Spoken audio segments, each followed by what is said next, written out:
Welcome back to Casting the Net, where we seek to untangle the wide net that public health casts here in East Texas. Today we have some returning guests, some of our very own from Inside Net Health. We have Jonathan Barena, a registered sanitarian. Jonathan, welcome back to Casting the Net. Howdy. Thank you for having me. And our Director of Environmental Health, Ginger Points. We got some very important information that I know they are excited to jump in on.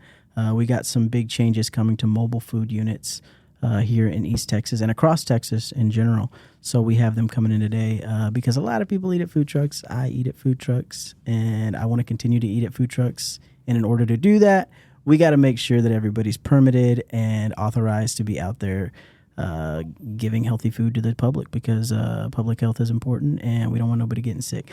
So without further ado, Ginger Points and Jonathan Barena, welcome to Casting the Net. Thank you. Thank you, Thomas, for having us. Ginger, you want to start off by talking about this HB 2844?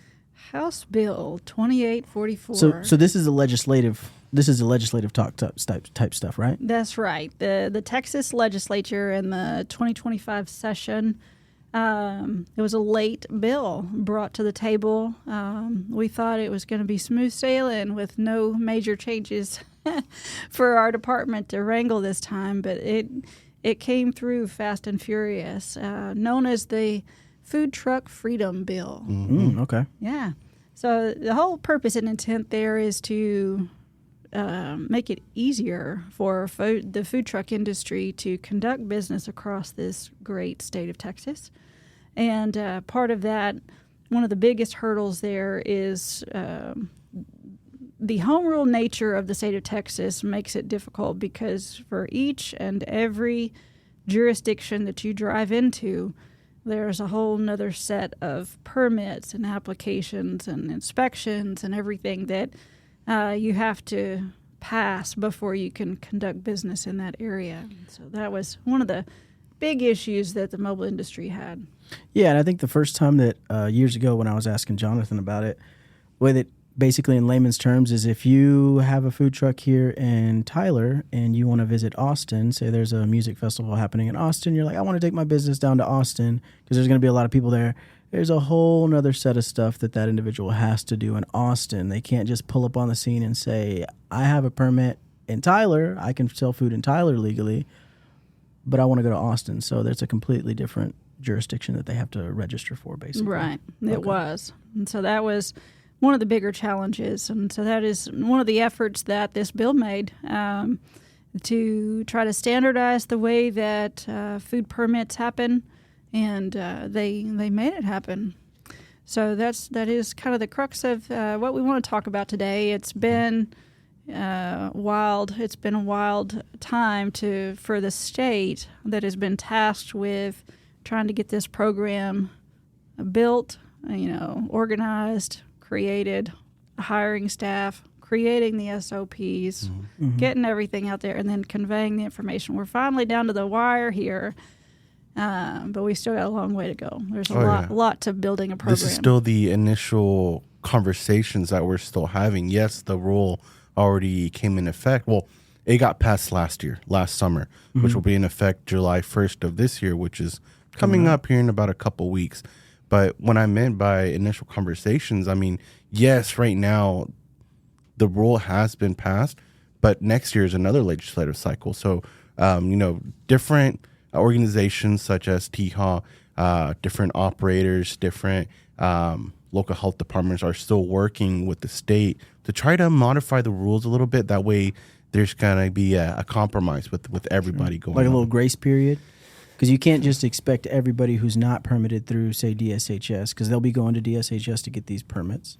And to my understanding, we're going to still be doing the inspection aspect of it, but DSHS is the one who's going to be issuing said permit.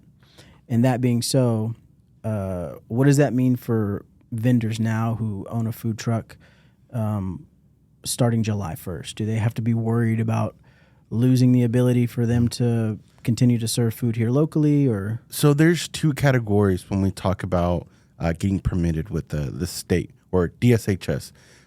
If for the first category one, if you have a local health department permit, let's say Net Health, you're able to apply with DSHS as soon as possible.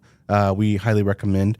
And as long as you show proof that you've applied and that you've paid for that permit, you should be able to operate after July 1st. So they'll give you a quote unquote golden ticket to continue to operate. And that's the grace period that you're talking about, because leading on to category 2, those are going to be more for mobile food units that don't have a permit with the local health department, such as Net Health, and are wanting to establish a new permit with the state. Of course, with that one, the state's going to try to prioritize those mobile food units because they absolutely need that permit and that initial inspection before they can operate. So sometimes it may take 2 weeks, 3 weeks.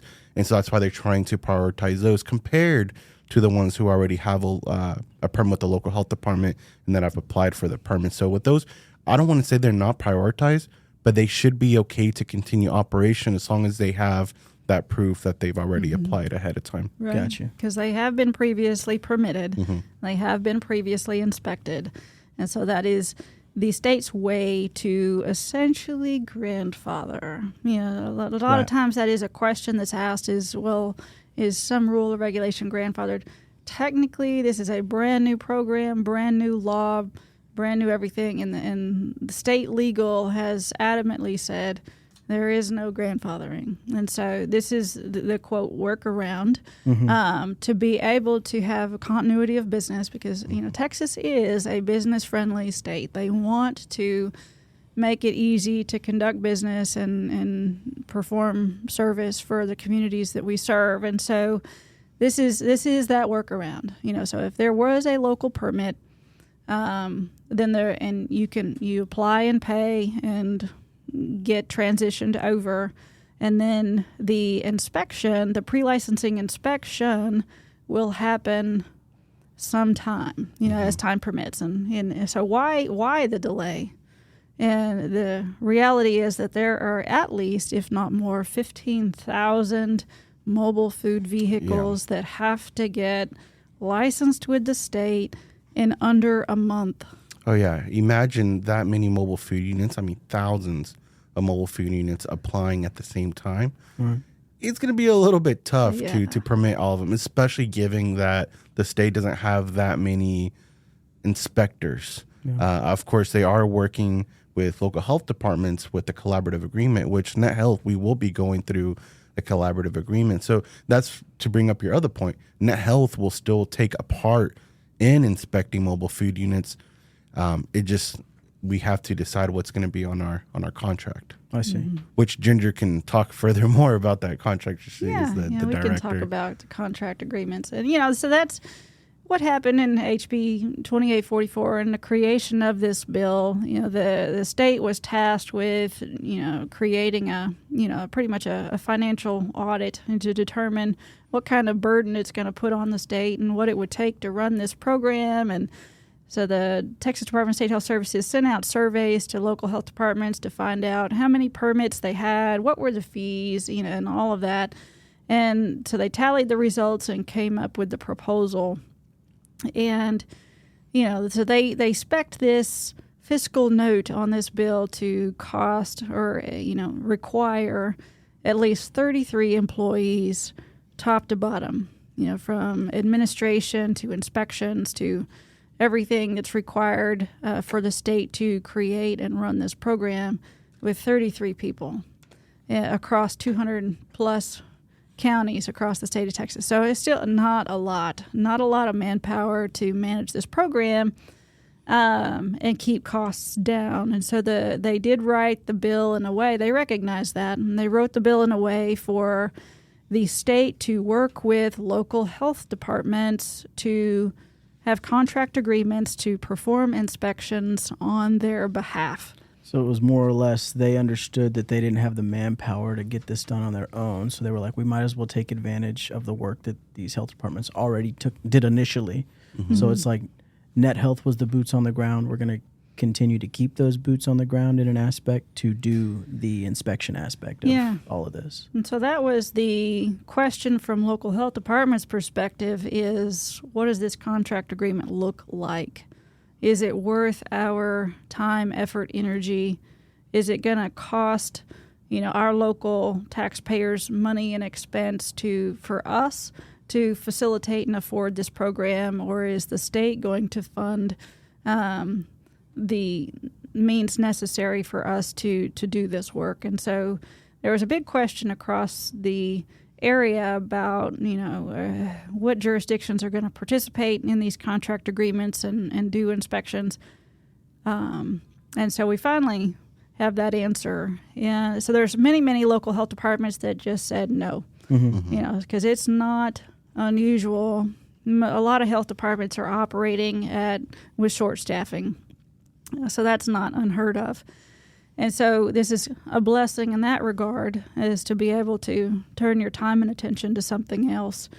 For us, the money did have to make sense for the contracts, so we don't have the time, effort, or means to afford something for free. We don't have all that extra manpower ourselves. And so we had to see the numbers, and we had to see the responsibilities tied into those contract agreements.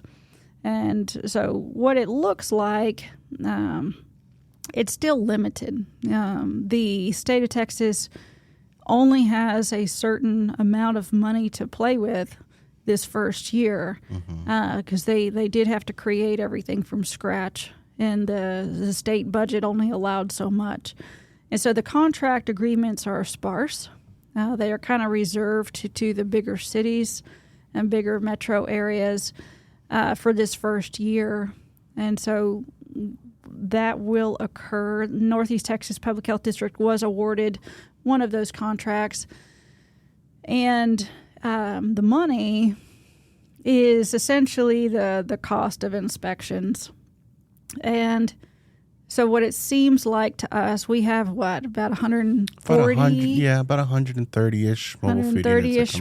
Mobile food units. See, that's wild to me. I mean, I see a handful driving around town, but I would have never guessed there were that many. Oh, yeah. You got to think about, we govern the county, right? Not just city of Tyler. So there's multiple in Lindale, White House, Troop that just stay there.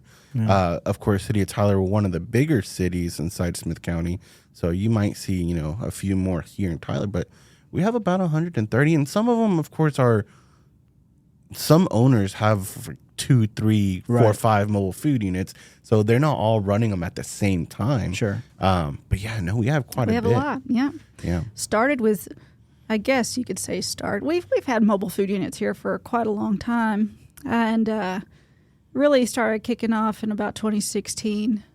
And there was one truck that was advertised as being the first in Tyler, and this and that. And at that time, and in reality, we had 16. We had 16 mobile food units in 2016 or so. Ever since I started. So I started in 2019. I want to say we quadrupled in size. Yeah, we have. By time. Because we got the little mobile food park now that they made, right, for the little trucks to go and everything, like by the commissary. It's like one of the commissaries on. Yeah, I mean there's multiple commissaries around Smith County, but there's not that many food truck parks. No. I know there's been a couple that have advertised as food truck parks, but there's not that. Like for example, when they were, I guess, getting the downtown square, all the updates that are going to the downtown square, they probably even took into consideration, right, like parking for these food trucks. I know that there's a lot of like town squares in Texas that like accommodate, like now they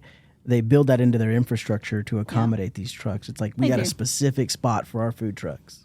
There are a lot of small towns that use mobile food trucks as a revitalization effort. Wow. To drive business back to the downtown area. And so mobile food plays a huge part in You bring the food, man, economy. and the people are going to come. Yeah, that's right. No, absolutely. So it's surprising, it is, that a bigger food truck park has not launched here in the Smith County area. And I think it's almost a foot traffic thing. It's not as easy to walk to areas around downtown and get to an area that would accommodate a food truck park. And so to create one elsewhere, you nearly need to create like an event venue, to like bring in some concert or something, is to drive a bunch of people there to make it work. So it's kind of curious, what all is entailed in the marketing of that. But correct me if I'm wrong. Back to the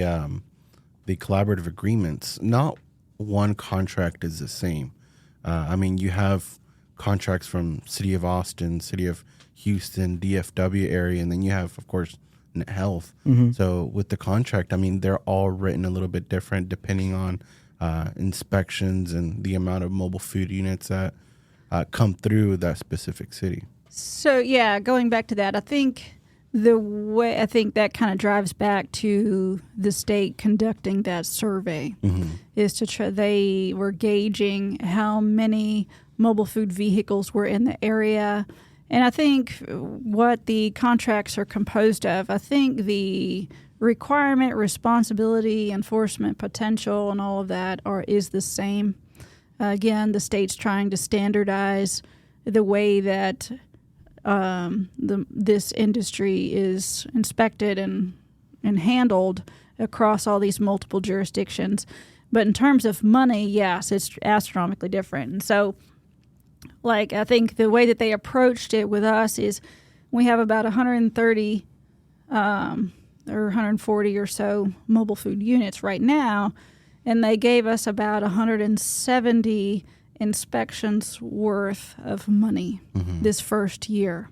And so it accounts for a little bit of growth, or those coming from neighboring cities, counties, potentially. We're only responsible for inspections within our jurisdictional boundaries, so we will not be traveling outside of Net Health jurisdictions to perform state inspections. The state will be responsible for those inspections in elsewhere.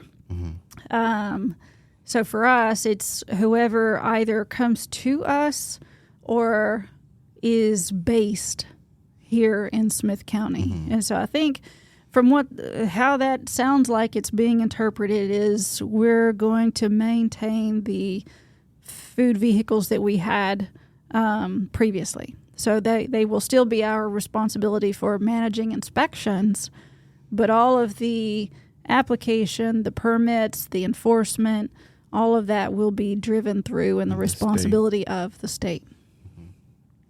Awesome. So more from kind of a public health perspective, why should the public care about us continuing to be in partnership with DSHS on this side of the permitting process? Well, I think that kind of goes back down to response time is a big component of that.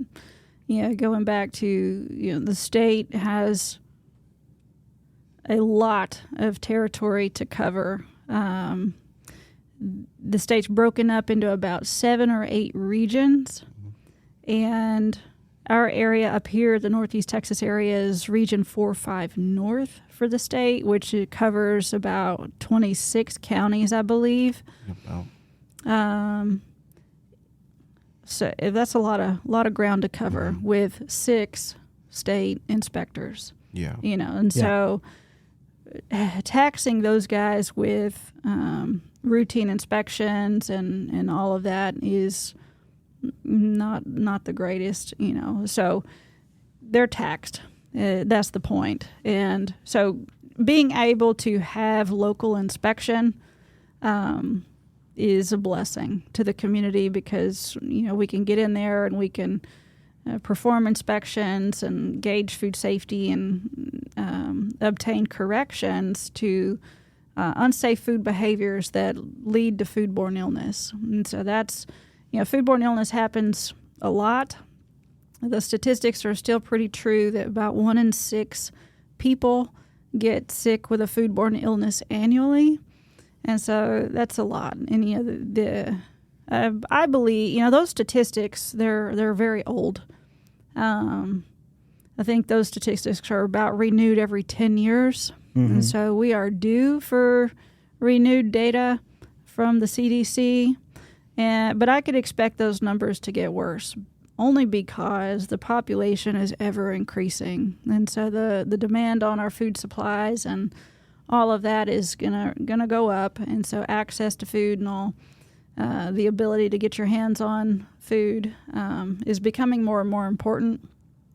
And locally in Texas, the food safety laws are kind of slowly being eroded at the legislative level. They're undoing some food safety laws and regulations and restrictions that are allowing more unregulated food service. Unregulated meaning no inspections, no permits, and so there's no oversight. And so that leaves a lot of room for unsafe, unchecked So food handling. playing devil's advocate here, from the business owner side, it's like, yay, we can do our stuff more easily without having to go through all the red tape. But from the consumer side, it's like, whoa, what does that mean for me if these people aren't getting inspected? Right. Inspections are so important, guys. Yeah. They really are. And that's where we come into play, is to help with those inspections, because you're talking about 6 inspectors for 26 counties. It's just, the math ain't mathin', right. at that point. But yeah, no, and we're going to continue our inspections as much as we can. Now, in terms of enforcement, it's still kind of a little question up in there how much we can do. But by the end of the day, it's DSHS. They're going to be doing the majority of the enforcement, but we'll still be assisting as much as we can with the inspection. So will y'all still be popping up on food trucks? Oh, absolutely. Like yeah, we still have to do our demand of inspections. I mean, our agreement calls for 170 inspections a year. Yeah. So we're still going to have to. So are primarily a handful of those are the majority of those coming to us, like at our 815, or are y'all going to those trucks to do those inspections? No, so like Ginger said earlier, we're only going to be doing inspections in Smith County. Okay. Of course, if someone's coming from Canton or Upshur County, Wood County, of course, that'll still be a DSHS inspector, because that's still under that region 4-5. Okay. Yeah, that's still curious on how all of this is going to unravel and unfold as time goes on. Yeah, that's one thing that we have learned through this process. We have tried our best to stay on top of and understand the evolution of how this is unrolling here, but it changes daily. Yeah, because they'll gain every week it's something different. They'll gain legal clarification on something, and they have to change policy or various things. We've heard a lot, but we try our best to convey the current information. But so local inspection's important. The new law says that we can either go to the location of where the food truck is, again within our net health boundary, or we can request that mobile to come to us. So for this first year, what it sounds like is we're going to be doing a lot of pre-licensing inspections.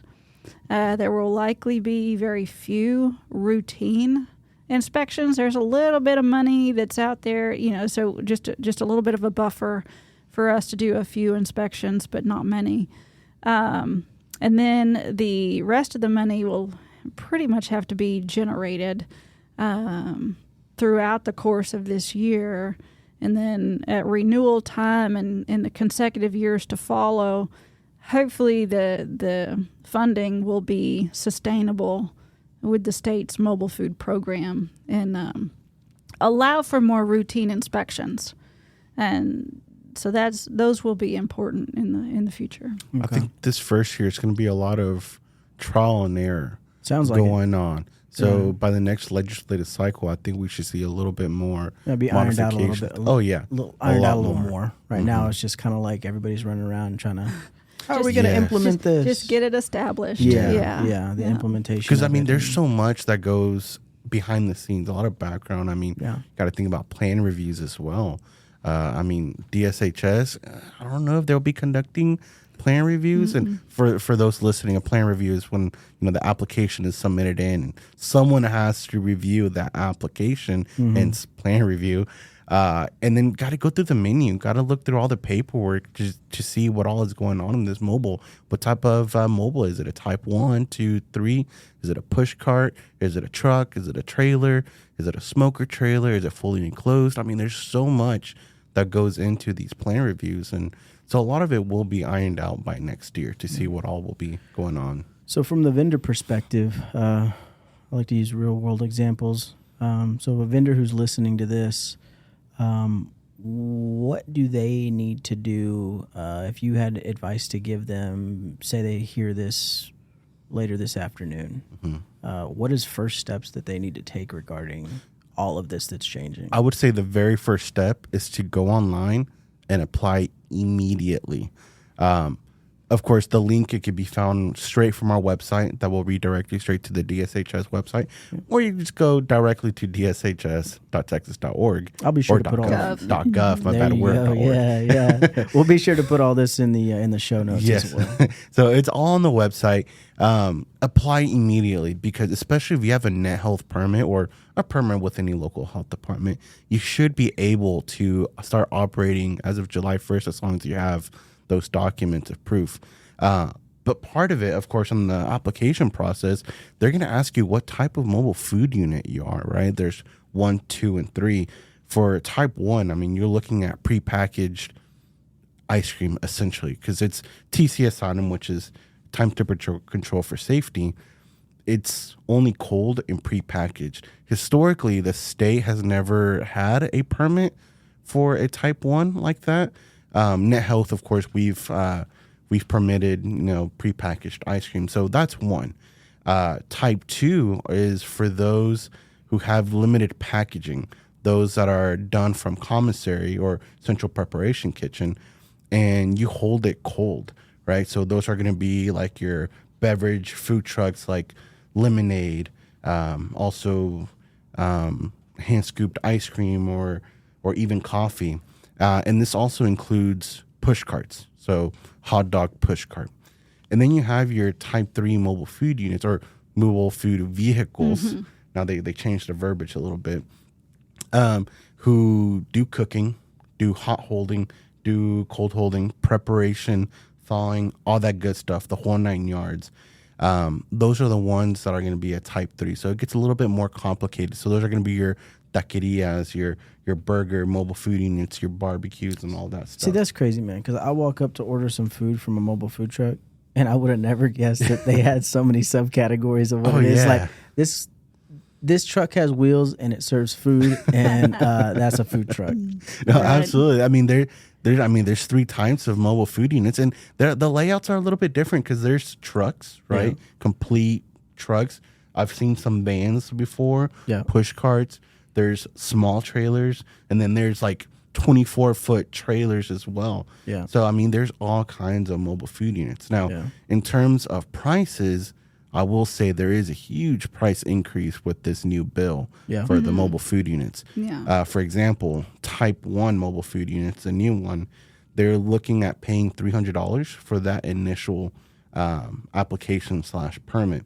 And then after that, according to the DSHS, they don't really have to pay a permit fee thereafter. It's not applicable. It seems like, if I remember right, there were 3 fees: the application fee, permit the fee, inspection fee, the permit fee. And it seems like they've done away with they've kind of rolled the permit fee into the application fee. Yeah. So, I think that's one thing that we've heard through the grapevine that the legislators were kind of unhappy with was permit fees and process. They were not too happy about the way things were unfolding. But I think that's, like you were saying, that you weren't aware of these different types of mobile food vehicles. And so why? What's the big deal? Why do we care to categorize them like this? And why different fees? And because the state did have one singular fee for all, and so this is a big change. Oh yeah, I think back then it was $200 for $250. Yeah. Oh no, for the application. Oh the application was like between $175 to $200 plus a $258 permit fee which was good for 2 years. And it didn't really matter what type of mobile food vehicle you had. It was just a flat rate. Yeah. Now they have it based off 3 types. And then it's now a yearly permit. So, which goes on to type 2. Type 2 on that initial fee, you're looking at paying $1,018, which is broken down by a $618 application plus a $400 licensing fee. Which Somebody's is going to be paying that every year? No. That's That's the initial fee because you're looking at the application plus the permit. And then after the first year, you're going to be looking at your permit / inspection fees. And then for a type 3, it's going to be $1,376. So $876 application fee plus the $500 licensee / inspection fee. And then after that, it'll be your $500 permit / inspection fee. Yeah. So why did they do this? So that's one thing, looking back at the creation of this bill, that they really, I think, did a pretty decent job at the approach of this bill, because they did account for risk-based food inspections, which is the norm.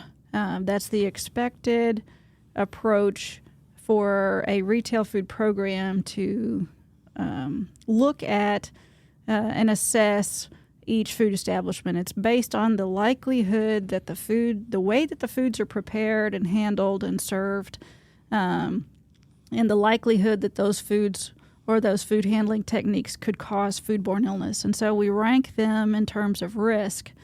The higher risk, the more complicated the preparation and service. Somebody serving ice cream versus somebody serving sushi off of a truck are two different things. Two different things, and hence require more inspection, more oversight, just to make sure that we don't develop bad habits or have risky behaviors that could be hindering volumes of people, so. Which is the way we conduct our inspections and our permits is risk-based. Right. So low, medium, and high risk. So I think this is a good approach that the state is going through, doing type 1, 2, and 3. Even just y'all explaining it makes 100% sense. I mean, there can't be a one-size-fits-all when there are so many different types of food being prepared and, disseminated amongst the public. Like, you have to have different categories for this stuff. Yeah. And so the second thing that they've done that's very unusual from the state's perspective that we've never had before is they've changed it from a 2-year. Everything that the state has traditionally done has been on a 2-year cycle because of the legislative sessions. They meet and make laws every 2 years. So everything license-wise at the state level is generally 2 years. And so they changed that to annual, and they included inspection fees, which I think they did that intentionally to match the local regulatory cycles and allow for these contract agreements because they had to have some way to pay those contractors to do this work. And so they have split the permit fee from the inspection fee, the administration fee from the service fee.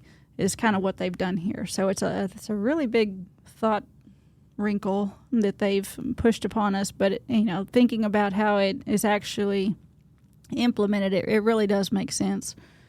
And I think it was done well. It is a lot more money though. A lot more. The state they're slow, guys. Inflation has shot through the roof over the past decade or so, and the state fees have not changed in those same number of decades. And so the cost of business, we've seen it, we've experienced it, and everything else that we live in life nowadays. Things cost, nearly double what they did several years ago. So those fees are more, and that's a hard hit because it is a big increase for a lot of people. So, and I mean, you have your pros and cons with this bill, right? Especially as an operator and you're wanting to expand your business elsewhere. Oh yeah, $1,300. It's not going to be that bad for, if you want to go to El Paso or being able to Houston. venture out of You'll be able to territory. venture out from Tyler or Smith County. But then you have those smaller trailers, that like to stay put. They're very comfortable That they where don't they're expect. at. Yeah, they don't expect to go out. $1,300 is a lot of money for them, especially if they're not going out and about. So it really and truly, it depends on who you talk to. Sure. Because this could be a good thing, but this could also be not so good thing. Sure. The expansion is not bad, right? Everybody wants to expand. I think the biggest obstacle is the money for some of those mobile food units, just by conversations that I've been having every day with these operators. Yeah. So it has its pros and cons. I know we're kind of early in this. I mean, this, like you're saying, this is taking effect July 1st. What are some of the common misconceptions I think some y'all are hearing from food vendors regarding this? Maybe they're confused as to what's going on. One of the first things that I hear all the time is that, oh, Jonathan, we don't need a commissary anymore, right? So that's a huge common misconception. So commissary, we use the word commissary very interchangeably here within Net Health, but I mean by commissary is a central preparation kitchen where you're able to do all your services for your mobile food unit. So discharge water, fill up your water tank, connect to electricity overnight. That way your power is still up and going on your coolers. You're able to prep, cook, store any food items, dispose of grease appropriately. Everything and anything that you do within your mobile, it's done at the central preparation kitchen. Now, yes, it's still required. The state is still going to require that you have a servicing area for you to have your mobile food unit, but you're able to apply for a variance. A variance is you wanting to break or bend a rule for the state. But the thing is, if you apply for a variance and they do grant you that variance, you're still going to have a letter of authorization from where you're going to be disposing your water. Now, when you say bend or break a rule, what do you mean? With the variance? Yes. Yeah, so the state code says that you need to have a commissary or central preparation kitchen, Sure, no matter what. So that variance allows you to, I guess, override that rule? Essentially, right. And so there are businesses that purchase their food supplies daily and perform all of their preparation and service from the vehicle and things of that sort. So if you can prove to the state that everything is stored, prepared, served from the four walls of your mobile food vehicle, then the state will issue a, quote, variance for that requirement of having a central prep facility, or for you to return daily to that central prep facility to get restocked, reloaded. And the state has to look at that because the state is so big. You know, you literally could operate over in East Texas, Wood County or something to that nature, and drive all the way out toward El Paso, and it's literally not practical for you to return daily to get restocked, reloaded if you're traveling the state. And so they have to take a look at the business model as a whole and assess that situation. So if that daily sourcing of foods and supplies and things is that your business model, then the chances that variance approval would happen is a lot higher. Yeah. But than those who get their food ordered. Let's say Cisco, for example. Cisco, they won't just deliver to your house or your food truck. They only deliver to a commercial area, such as a commissary. Address. Exactly. Yeah. And they require a valid sales tax.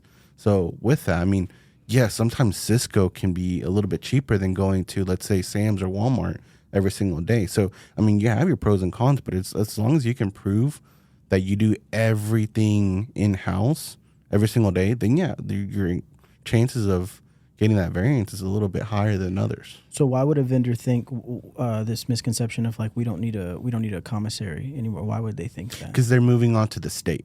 Okay. So it would no longer, they think it's a quote unquote net health rule that at least the people that I've been talking to, they think that it's just a net health rule, that we're just being strict. We require commissaries, and we've never historically allowed for variances for commissary, even if it's self-sustained. Yeah. And so that's, I think, we would call it a commissary, and the commissary is composed of those two components. You have your servicing area, which is your utilities, your water supply, your water disposal, trash disposal, electrical plug-in, versus the central prep kitchen, where you would store food, prepare food, and to load it on board the vehicle. We would roll that all up under the same umbrella termed commissary. And so with the state, they don't really have the word commissary in definition. It is those two separate features. It's the central prep facility versus the servicing area. And so from the net health perspective, we used to issue the permits. We wanted you to be tied to a location where we knew that you had the utility function, the servicing area, and the ability to have dry storage space for all the supplies and things that would not fit onto your vehicle. And so we wanted you to have that known location to perform that function. So we could wouldn't have any big chances of illegal wastewater discharge or things of that sort. Now that we have the ability to travel outside of our 950 some odd square miles, and you can travel the state has to be able to say, you can offload wastewater here in East Texas, and you can drive to West Texas, conduct business, and offload water somewhere approved out in West Texas, and then gain a fresh water supply out there in West Texas, for example. And so that's where it's going to be incredibly important for a mobile food business to keep records. They want you to know which water supply that you collected water from. That way, if there ever is a boil water notice or some kind of hazard that exists, we can have easier chances of tracing back where things might have become contaminated, or approve locations for wastewater disposal so that we don't have ground pollution or conditions that could spread disease to people by being dumped illegally. So that, and honestly, the wastewater discharge around Texas as a whole is still a weakness. There's not a whole lot of available places for commercial mobile business to discharge wastewater readily.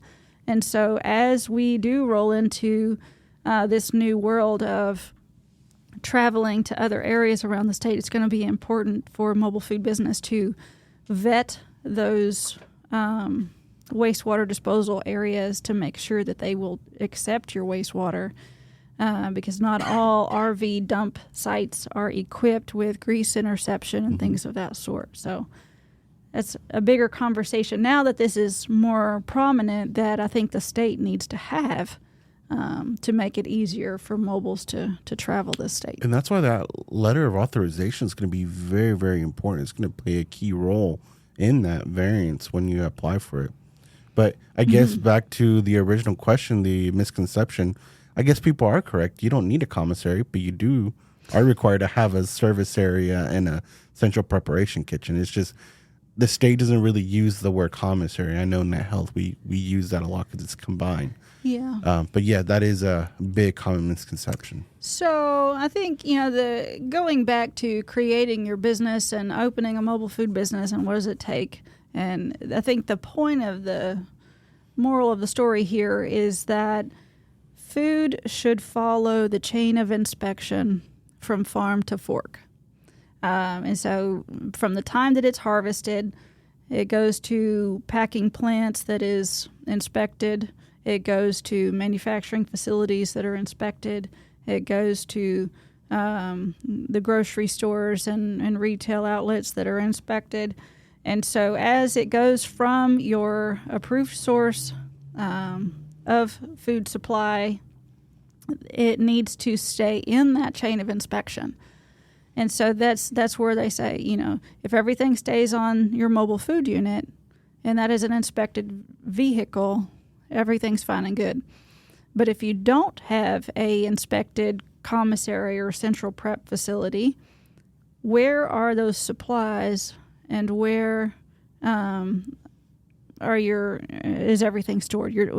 All the way down to your dry goods. Your dry goods, your 5-gallon jugs of grease, your foods and things of that sort, everything should be in an inspectable location. So if it doesn't fit on your food truck, where is it?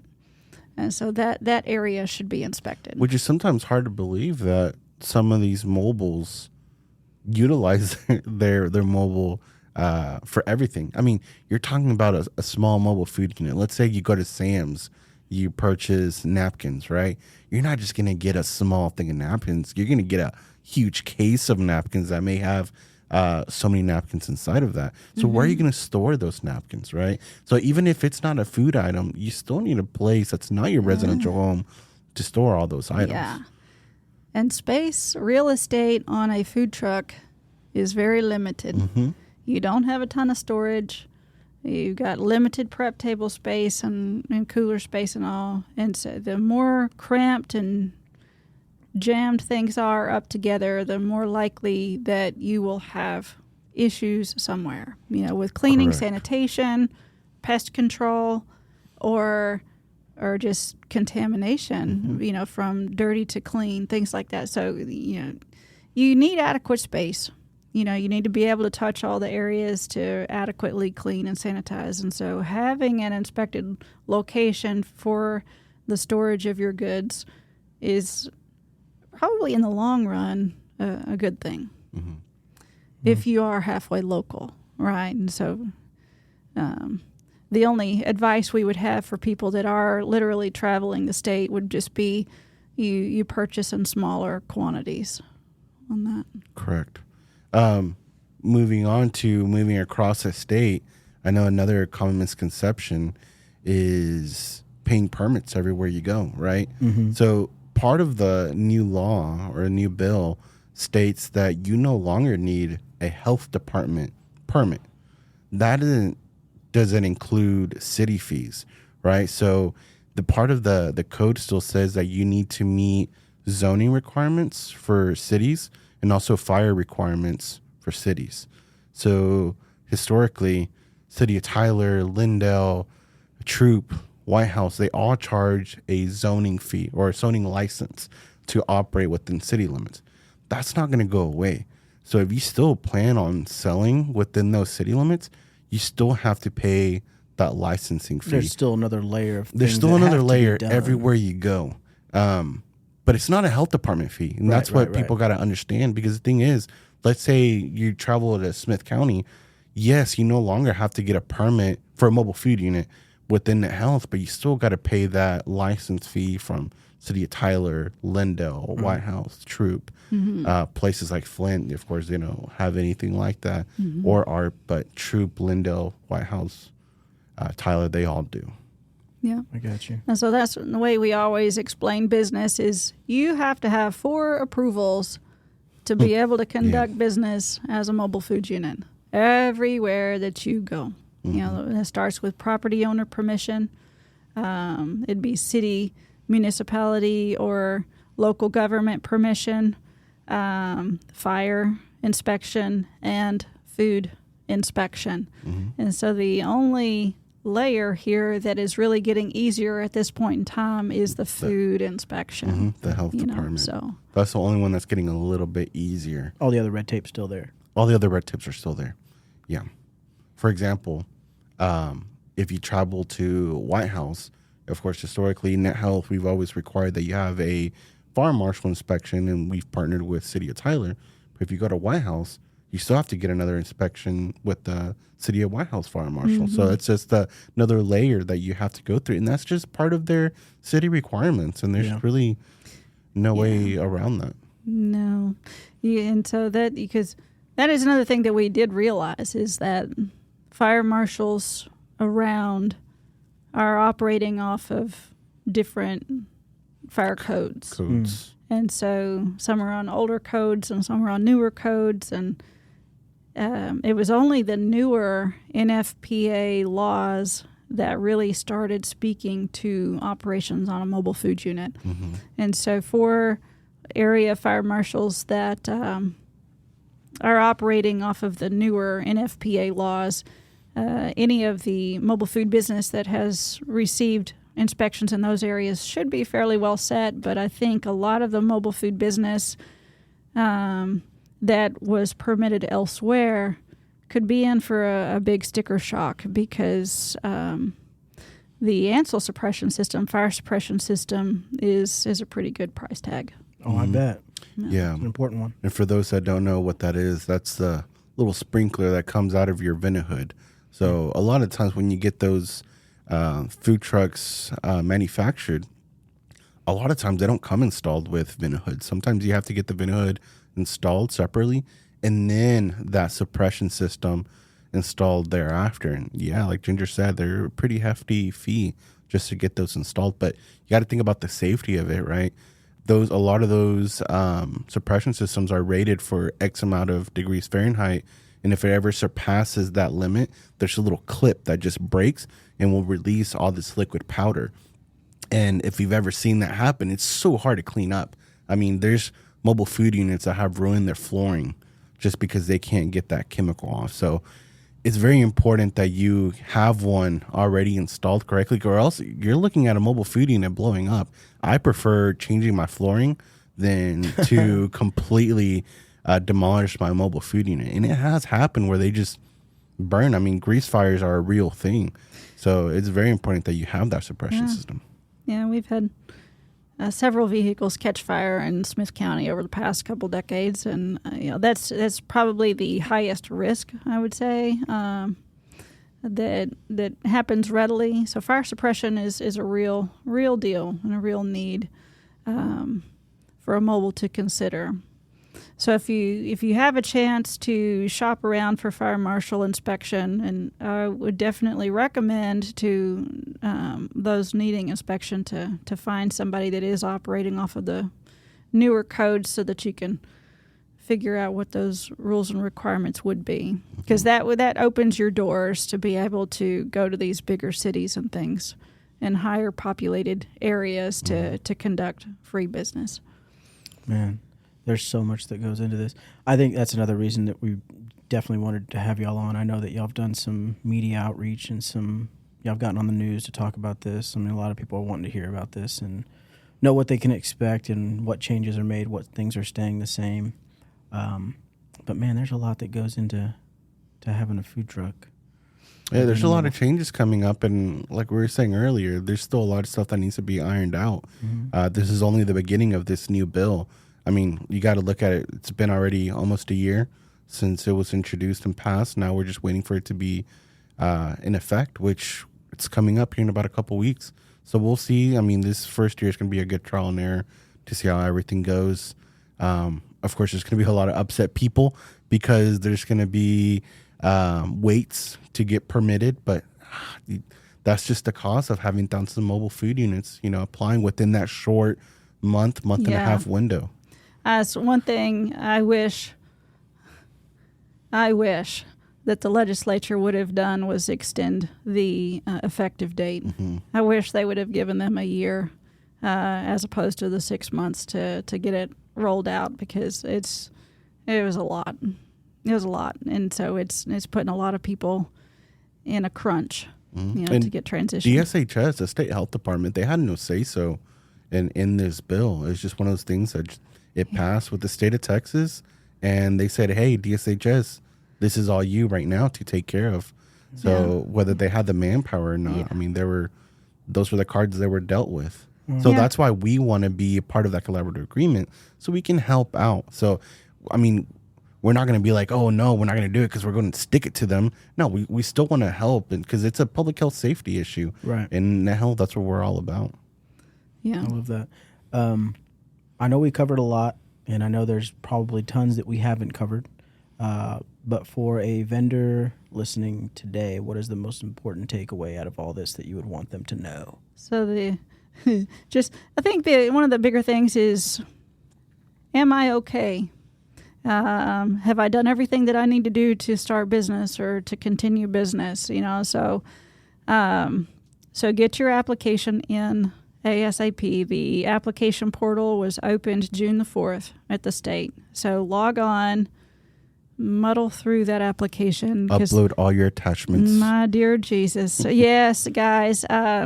The state of Texas has put a application guide on their webpage, which is beautiful because I actually put in my own application for a food truck just to experience the process. Because that was after we've started pushing that the portal is open, please apply now. We started getting a few phone calls with kind of application process questions that we really have no visibility into. Anything that's done through the DSHS portal, those questions honestly need to be directed to the state. But I wanted to find out what people were running into. Some pressure points. Some of the pressure points. And so the state is asking for a lot of information that locals probably were not. So they're looking for TxDOT, the Texas Department of Transportation, information. They're looking for vehicle insurance or business insurance. They're looking for local health permits, local fire inspections, and other various things. CDL, so that goes back to the TxDOT thing, your vehicular loaded weight. And so if you don't know your loaded weight, you can look at the VIN number, the tag that's on the vehicle, but once you load it with water and supplies and all that, what then? So you might have to go find a scale, a public scale, to go weigh your loaded vehicle to find out, is it still under that weight limit, or is it pushing you over the limit to require a CDL driver's license? And some of those items are a required field on the application and will not let you continue until you have that information put in. But you are saying that they do have a file that will basically walk you through. They do everything. They have that file, and so go look at that file to see what kind of paperwork and documentation you need to go collect as you sit down and try to fill out this application. So that's the point here is just it's not going to be a quick and easy 5-minute application, a submittal. You're going to have to put in the time. Have the time and load attachments and collect documents. So do that. It's going to take you a minute. So the application is 100% necessary. You're going to receive an application summary that you can print once you submit that. Print that application summary, and then you're going to have to pay. It's going to give you the fee that you're due to pay. Pay the fee, print the confirmation of payment. So keep that with you. And then the state is supposed to turn around and issue you either for Category 1 people who had previous licensure with locals, they're going to issue you that golden ticket or that letter of confirmation that you are ready for pre-licensing inspection. For the Category 2 people that have never been in business, you're going to get put on a schedule to make an appointment with a inspections division to get that pre-licensing inspection done. So what do you need? So your takeaway here is if you had a previous permit with a local jurisdiction, put that permit in a folder. Put that application summary in that folder. Put the payment confirmation in that folder. Put your letter of confirmation in that folder. So as you have pre-licensing inspections done or as you travel the state to do business, your local inspectors are going to be looking for those documents to make sure that everybody is ready for inspection. Okay. And if you had to direct somebody, where can they get? Because again, we covered a lot today, guys, and there's a lot that we just can't cover in just one episode. Where can they find more or the most important information regarding all the topics we covered today? So they can go to our website, mindedhealth.org, at the environmental health overview page. We have a link that takes you directly to the state website, or you could just go directly to the state website at dshs.texas.gov. You can go there, or you could also give us a call at 903-535-0037. Of course, we're always here, Net Health, to help out anybody who has questions regarding this process. We're here to help out as much to try to expedite or try to make this process a little bit easier for everybody. Because I know this is just a big load that just came out of thin air for a lot of people. And there's a lot of hardships out there. So we're willing to help out as much as we can. I mean, there's some stuff we can't answer when it comes to certain state regulations. Sometimes you might need to talk to a DSHS employee, but if it's anything related to the mobile or Net Health, we can definitely help out. Fantastic. Ginger, Jonathan, we really appreciate having you guys on. Is there anything else before we get up out of here? You're like, where? We got Stay tuned. Stay tuned. We probably need to do another episode. That's one thing that we're going to have from our perspective. The state is wrapping up their standard operating procedure development and are going to be pushing training to the contractors and to their own staff and all of that as they finalize everything. And so, and that is going to be the enforcement piece and a lot of those types of questions. And so there will be more information later. So it sounds like we're definitely going to have to have you guys back and talk more about that. Yeah, for sure. We'll probably go through the follow-up stage right afterwards. Another thing that we also offer is a quarterly mobile food forum. This is a public forum that we have available where we try to push current relevant information to our mobile food industry. And so I think that is also a way to stay engaged and stay informed as things do evolve and develop. That is also available on our Net Health webpage. If you go to the Department of Environmental Health, there's a button there at the top for our event calendar. And quarterly, we will have a mobile food forum and an East Texas Food Safety Roundtable meeting. So you can search those up. That would be January, April, July, and October. Mm-hmm. So the next one, July 21st. July 21st.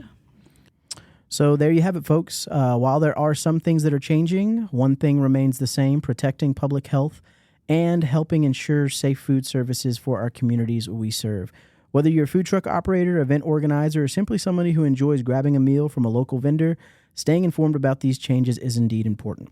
For more information about these new statewide permitting processes, be sure to visit the appropriate DSHS resource. And as always, Net Health remains committed to supporting food safety efforts here in East Texas. Thanks for listening to Casting the Net. Be sure to subscribe, share this episode, and join us next time as we continue to explore the people, programs, and public health topics that impact our community every day. Catch you on the next one.